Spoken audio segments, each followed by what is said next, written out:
Bienvenidos a un nuevo episodio de Bloque 12 Podcast, un podcast de la Facultad de Derecho de la Universidad Pontificia Bolivariana, por medio del cual queremos resaltar las carreras de nuestros egresados y que ustedes se inspiren a lograr lo imposible.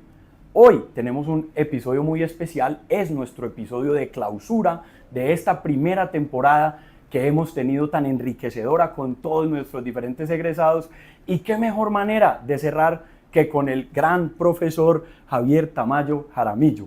Bienvenido, profesor, ¿cómo estás? Bien, Alirio, muy contento de poder mostrarle a la ciudadanía mi amor bolivariano. eh, con desamores a veces, creo que con afectos permanentes, y ya a estas alturas de la vida sin el más mínimo rencor, sino con el deseo de darle a la bolivariana todo el afecto y toda la capacidad que yo pueda tener como profesor, no solo en el campo académico, sino como una fuente de discusión sobre materias éticas, porque no me gusta, porque no soy capaz de dar consejos éticos, sino hablar de la ética, que es mucho más importante. De manera que te agradezco mucho que me brindes esta oportunidad de explayarme un poco sobre lo que ha sido mi vida existencial, llamémoslo así, y en especial la profesional. Muchas gracias. Qué maravilla. Aquí, pues el profesor Tamayo no necesita presentación para muchos, ya es Yo te agradezco que no me hagas presentación. reconocido por todas sus obras y toda su trascendencia académica y profesional en las materias pues, de responsabilidad civil y demás, pero hoy queremos dirigir esta conversación y quisiéramos empezar por esos antecedentes, incluso previos a la entrada en el mundo del derecho, y nos gustaría que nos cuentes esas historias de cuando decides regresar al bachillerato y tienes que empezar pues a validar las diferentes materias y cómo se fue viviendo ese proceso.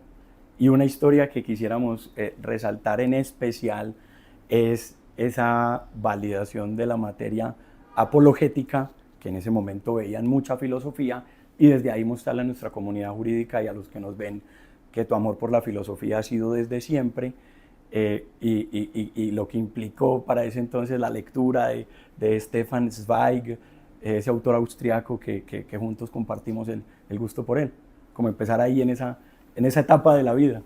Bueno, Alirio, después de una adolescencia y una juventud muy traviesa, muy llena de altibajos, de fracasos laborales, después de haber trabajado con mi papá en la plaza de mercado de Guayaquil vendiendo confites, de haber trabajado en la colombiana de tabaco,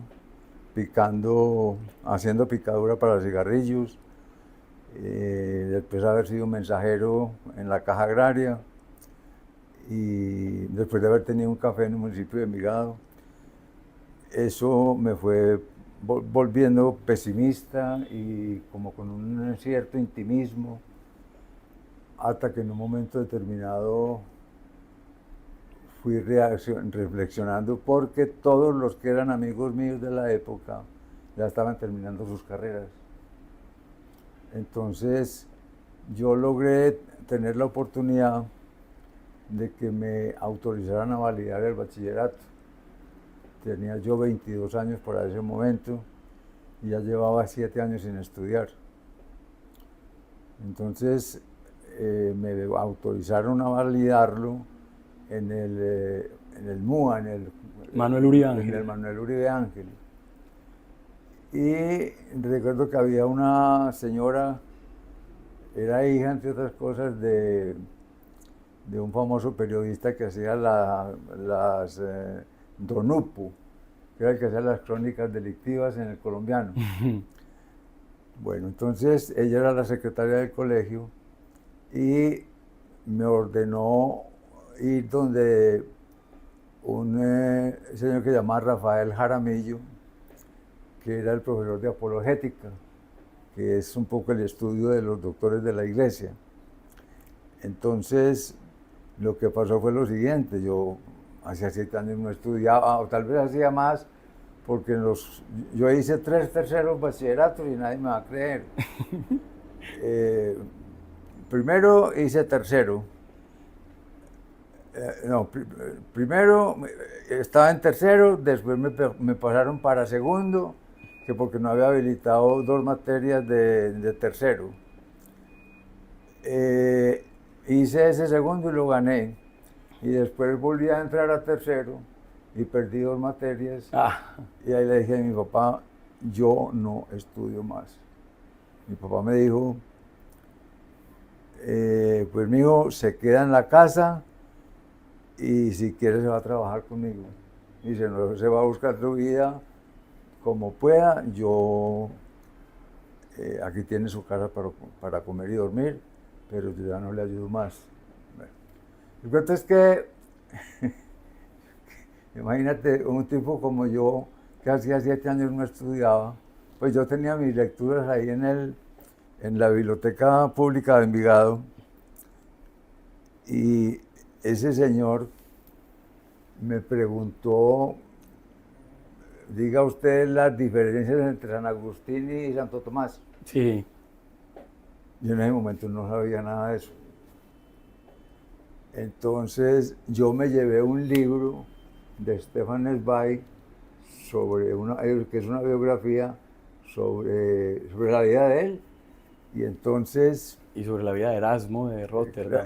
Estamos hablando, perdón, de la vida de Erasmo de Rotterdam. Que se llama El elogio de la locura, curiosamente el título. Sí, pero había otro que era, okay. Ese era un libro de él. Sí. Este libro era una biografía de Stefan Zweig.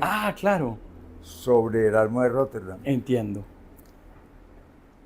Yo leí ese libro con mucho cuidado, siendo un vago en Envigado, jugando billar y jugando fútbol por ahí, y robando frutas.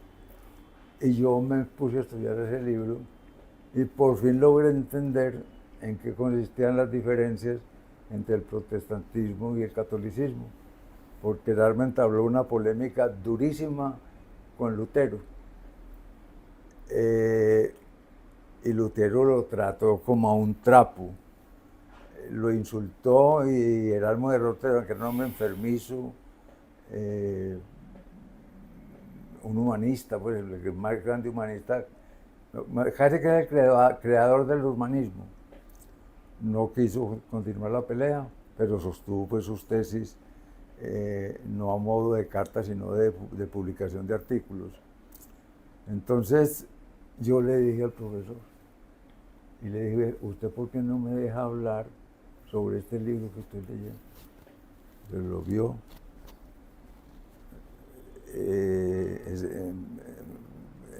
Erasmo de Rotterdam, biografía por Stefan Zweig. El libro empezó a hojearlo y me dijo, arranque. Ese libro ya me lo sabía de memoria. Y yo le di a él, hasta que lo último, él empezó a preguntarme cosas a mí. y empezamos una charla la más agradable del mundo. Claro. Era un hombre por ahí de 70 años ya, un viejo cascarrabias.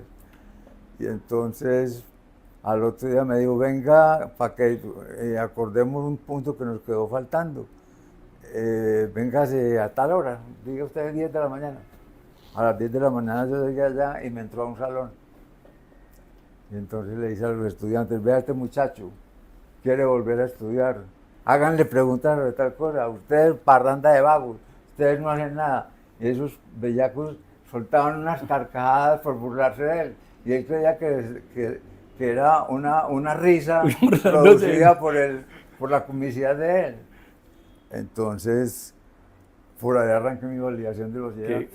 Es muy bonito porque eso conecta con algo que de la preparación de esta entrevista siempre los que te conocen y que me ayudaron a preparar esta entrevista y a través pues de tus memorias que se llaman Contravía y por atajos, que deberá estar disponible en las librerías aún algún ejemplar para los que lo quisieran tener, ha sido esa constante en tu vida y de esa formación familiar y de parte también de esos consejos del padre al amor por la lectura. Sí. Y quisiera que nos conectáramos esa historia tan curiosa, porque mira que fue a través de un autor al cual has querido mucho y ha marcado mucho, pues, como el tema de la trascendencia de tu vida, y ahora más tarde, cuando hablemos de un poco de la obra, volveremos a eso. ¿Cómo ha sido, cómo fue tu llegada a ese mundo de la lectura, y cómo tu padre, con esos consejos, sí, les inculcó a ustedes ese hábito que hoy y que siempre fue determinante para todo lo que has venido haciendo? Bueno, Alirio, hay una cosa muy importante en la vida de todos los hermanos. Somos 6, 5 hombres y una mujer. La forma como mi papá nos marcó a nosotros, y como nosotros cada 8 días que salimos a comer los sábados, infaltablemente salta el nombre de mi papá por cualquier recuerdo, cualquier anécdota. Mi papá era un hombre supremamente pobre, quedó huérfano de mamá cuando él tenía 9 o 10 años.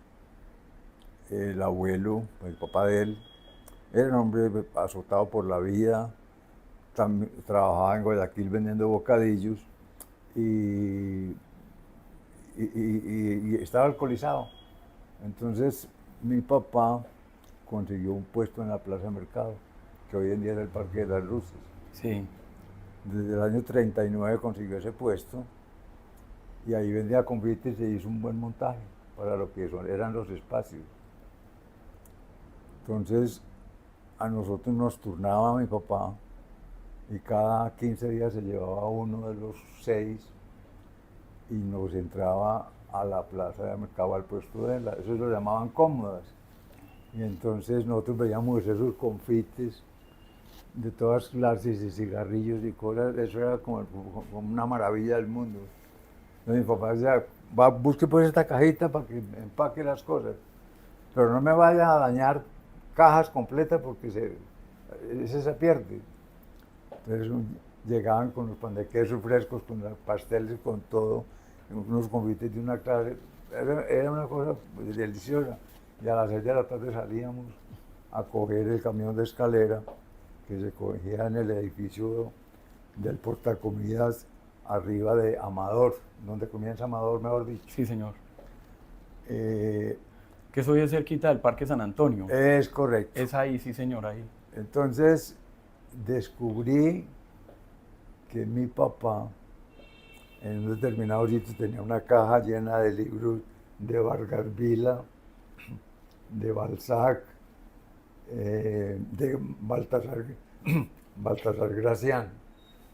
Entonces yo me iba pegando a eso, iba leyendo.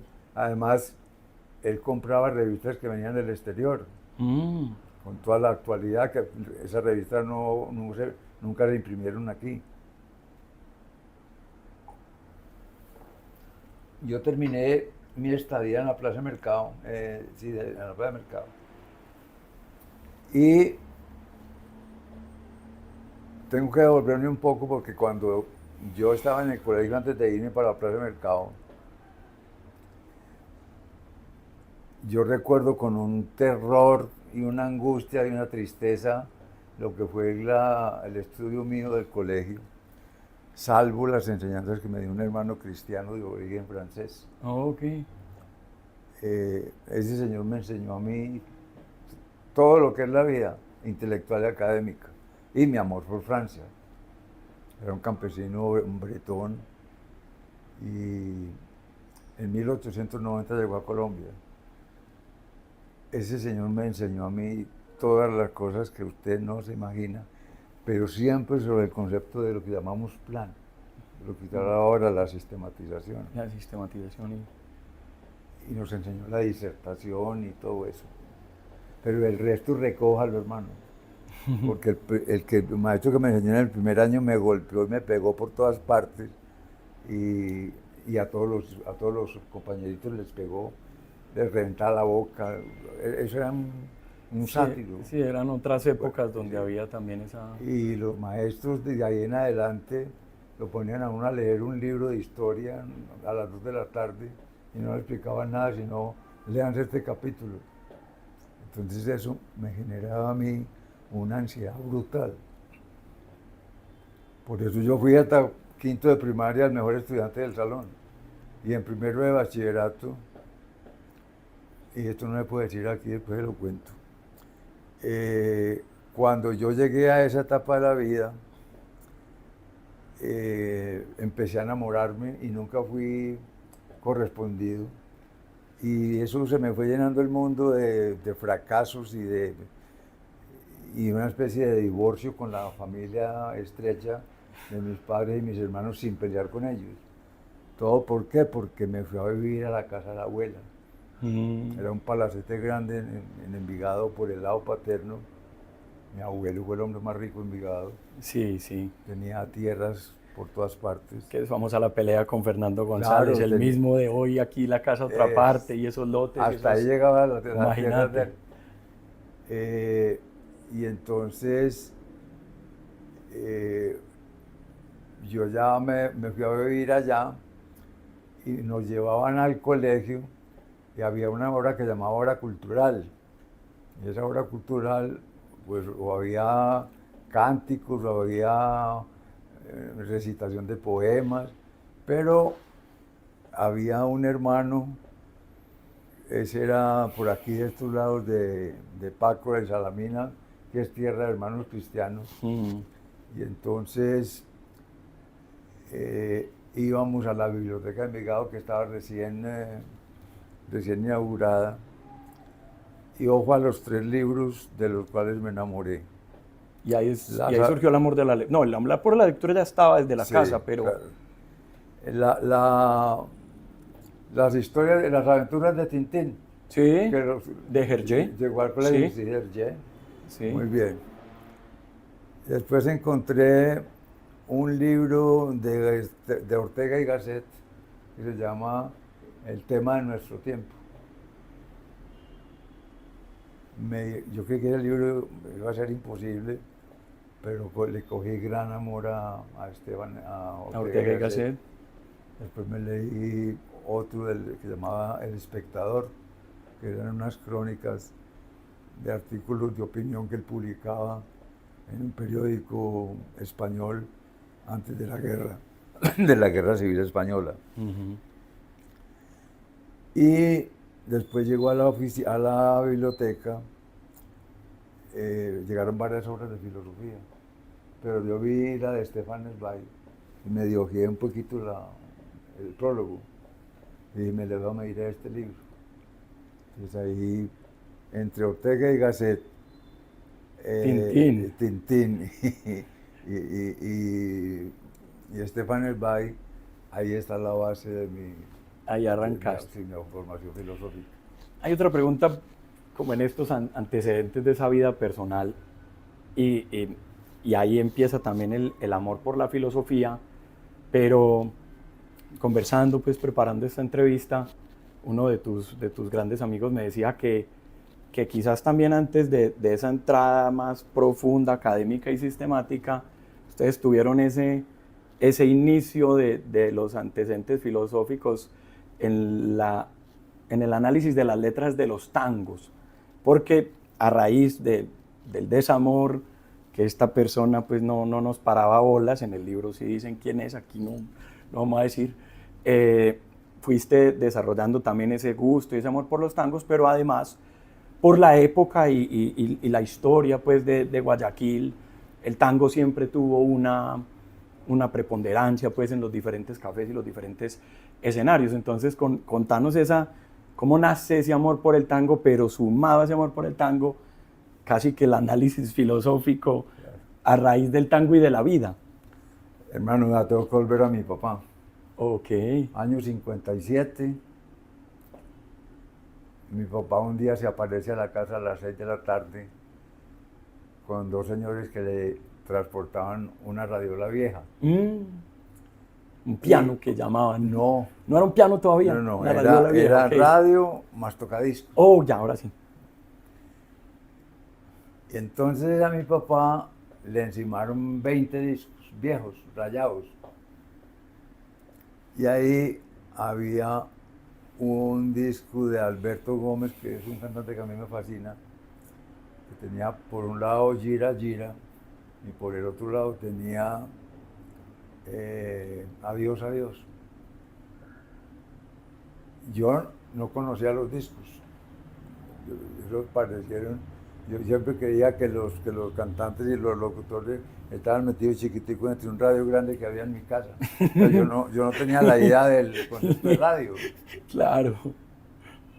Hombre, y empiezo yo a darle día y noche a esos discos. Había unos de Ortiz Tirado, había otros de Leo Marini, todo la música que para la época se usaba. Y ahí empezó mi amor por el tango.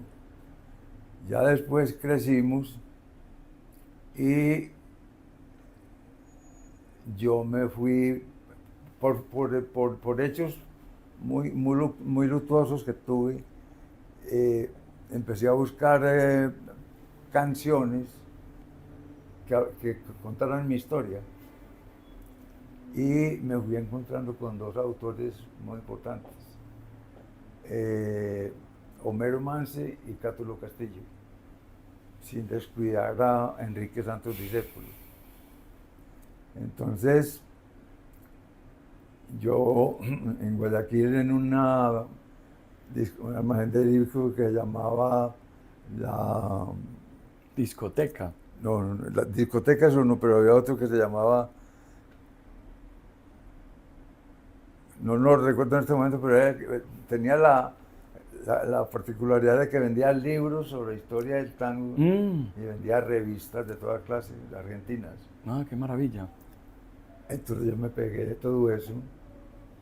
Yo no sé nada de poesía, o sea, ni es el área preferida de mi poca intelectualidad, pero en lo del tango sí me fui metiendo, pero el que más me entró así de lleno fue el de Homero Mansi. Entonces teníamos un grupo en Envigado, del cual sé que tú conoces a varios. Háblese de Carlos Ernesto Molina. Sí, ya estuvo aquí como invitado el... Claro, de Guillermo León Gómez, el hermano de Gabriela Gómez, de un muchacho Juan Rodrigo Mejía, de un primo mío que se llamaba William Jaramillo Mejía. Y nosotros todos los días de esta vida, los desnoviados nos llamábamos de los 5, porque el que no tuviera novia, entonces nos juntábamos todos en la Puerta del Sol de Envigado y salíamos a recorrer los cafés de Envigado. Tomábamos un café, oíamos 2 discos y así le dábamos la vuelta a todo Envigado. Y a las 10 de la noche nos volvíamos a encontrar en la Puerta del Sol con los noviados que venían de su cita. Venían de hacer la visita respectiva. Claro, eso es una cosa muy agradable, que entre otras cosas la tradición se perdió. La visita era martes y jueves, y obviamente sábado. Claro. Día sábado, domingo. Pero había un interregno entre domingo y martes, y entre martes y viernes. Claro. Bueno, era una cosa y muy... que simplemente, paréntesis, valga la pena, lo que pasa es que aquí no nos va a dar para hablar de eso, porque pues, la idea es más enfocarlo a esa historia, ¿ves? Y llevando la carrera profesional, pero que era un Envigado distinto, era un Envigado más rural, no el Envigado hoy urbanizado, casi que absorbido por la metrópolis, y era ese Envigado que... Yo creo una cosa... Que como tú dices, todavía tenía calles en piedra y empantanadas. De ese momento de la vida, y que estaban esos cafés, y ahí fue donde estaba pues volviendo a ese tema para no irnos, solo quería el paréntesis de ese tango y esa... Hay una cosa, Alirio, a ver, en la violencia del 60, no vayámonos hasta el año 60, en el año 60 el gobierno crea el Instituto de Crédito Territorial. Sí. Y entonces empiezan a construir unos barrios enormes, lo que es El Dorado, La Paz, el Trianón. Eso es medio Envigado. Entonces, esa parte, los muchachos y los jóvenes de todas las edades, allá que era un barrio nuevo de casas pequeñas, no había café, no había nada, se fueron insertando en el Envigado Viejo. Ah, qué bien. Y después, háblese de años 90 en adelante, empiezan a construir hacia arriba, hacia la Loma del Chocho. Ujú. Gente de clase alta o media alta. Entonces, la población se duplica. Pero si no hubiera existido esa mezcla, el pueblo se habría sostenido solo y nosotros tratamos de mantenerlos solos mucho tiempo, pues aislados. Pero fue resultando una cosa muy increíble. Muchos de los muchachos de Envigado, sobre todo la clase media alta, los hijos de tenderos, de restauradores, en fin, esos, en el colegio no había sino hasta tercero bachillerato. Mm, Entonces, esa gente toda fue cayendo en Envigado y no hacían nada. mm. Entonces, ahí se fueron enviciando al trago. Ah, Y ese campo lo llenaron muchachos pobres que venían del Dorado y La Paz. Y se fueron metiendo en Envigado. Y entonces ya allí, yo creo que no hay familia envigadeña que no tenga alguno de sus miembros casado o que tenga algún tipo de relación con la gente del Dorado. mira, qué Entonces ya la interesante. generación del Dorado actual se siente envigadeña. Ya, claro. Entonces, Entonces, después de ese paréntesis y eso tan interesante como fue esa transformación de Envigado, que ya después hoy ya pues, fue una explosión distinta, volvamos al tango y la filosofía. Entonces, a raíz de ese gusto por el tango y esas letras, fueron ustedes desarrollando ese amor y eso fue lo que además siguió alimentando, digamos, si lo pudiera decir así, esa visión del Javier nostálgico, sí, porque señor. muchos te reconocen como un hombre nostálgico.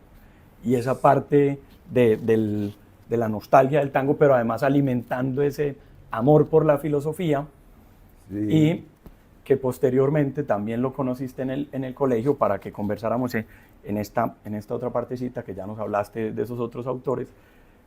Tuviste en tu vida los consejos de Carlos José Jaramillo Ya. y que nos, preparando pues ahora esta entrevista, nos contabas que también fue para ti, aparte del maestro francés, una persona que fue como de esos que en tu vida te dio luces. Hombre, Carlos,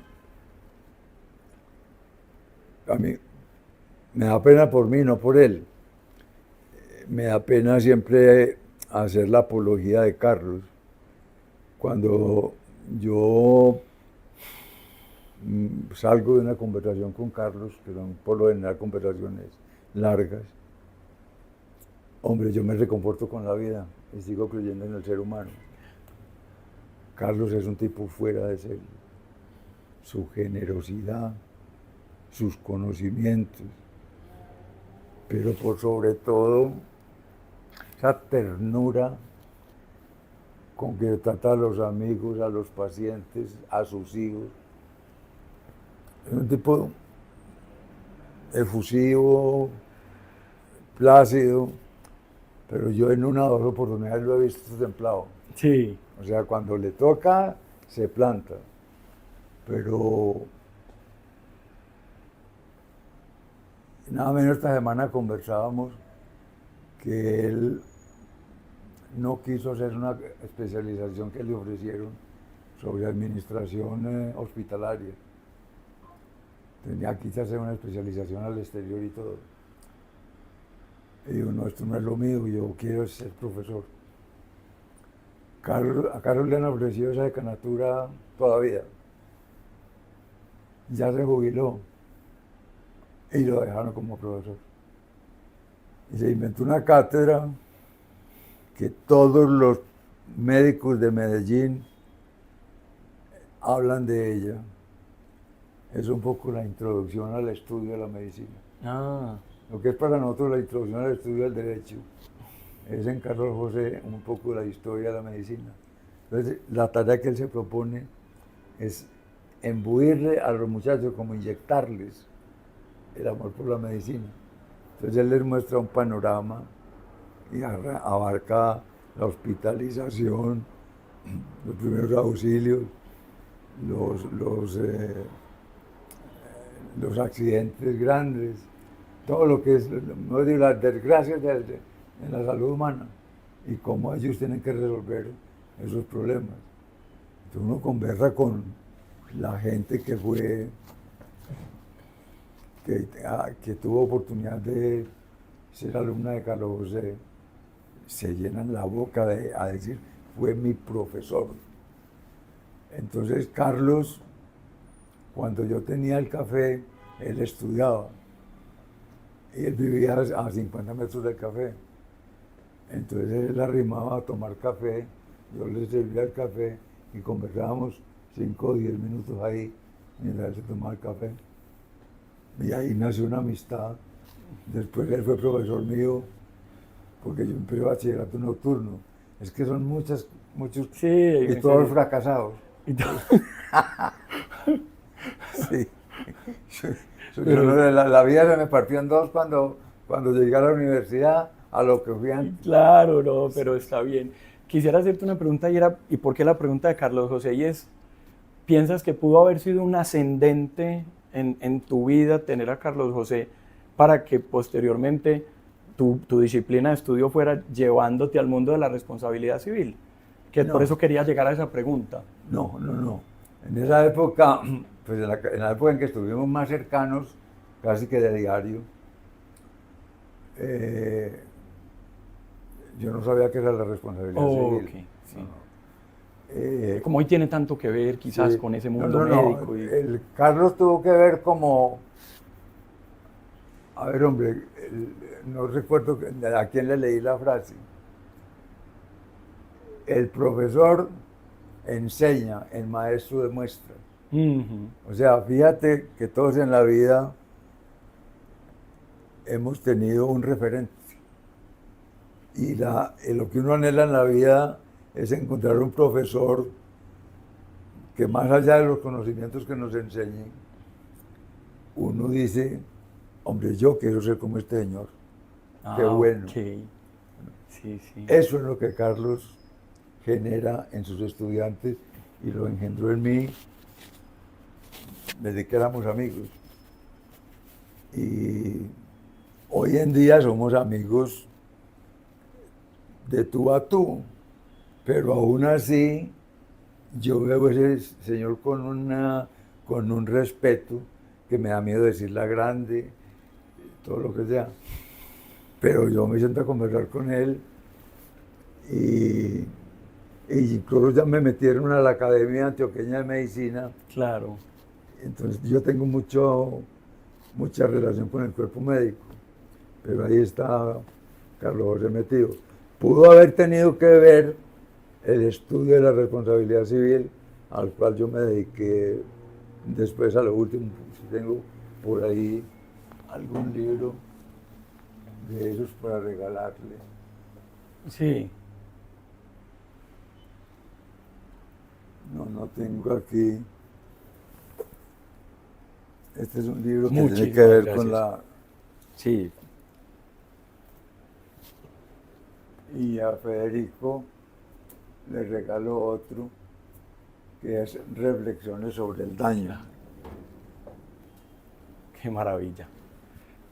Profesor, si pudiéramos concluir ahora esta parte de esta conversación tan maravillosa y de lo que queríamos hacer en esta primera parte de la entrevista, de ese momento personal, porque tú dices que la vida está partida en el antes y el después del derecho. Ese antes, digamos que si fuera a resumirlo yo sé que es muy difícil y ambicioso en una palabra que siempre te quede sonando de ese antes del derecho, ¿cuál sería? Y ya en la segunda parte de esta entrevista vamos a entrar más al mundo de la bolivariana y ya esas Hombre, yo vertientes. creo lo siguiente, Alirio, yo creo que yo nunca pude tener claro, antes de entrar a la Facultad de Derecho, yo nunca pude tener claro qué quería, porque fue una vida llena de mucha tristeza, que hoy en día pienso que casualmente se dieron hechos muy trágicos, pero eso no hacía más que alimentar lo que ya existía. Claro. O sea, fue una sensación de... Yo desde muy pequeño me fui a vivir donde la abuela. Así es. Y fui un outsider en mi casa. Entonces,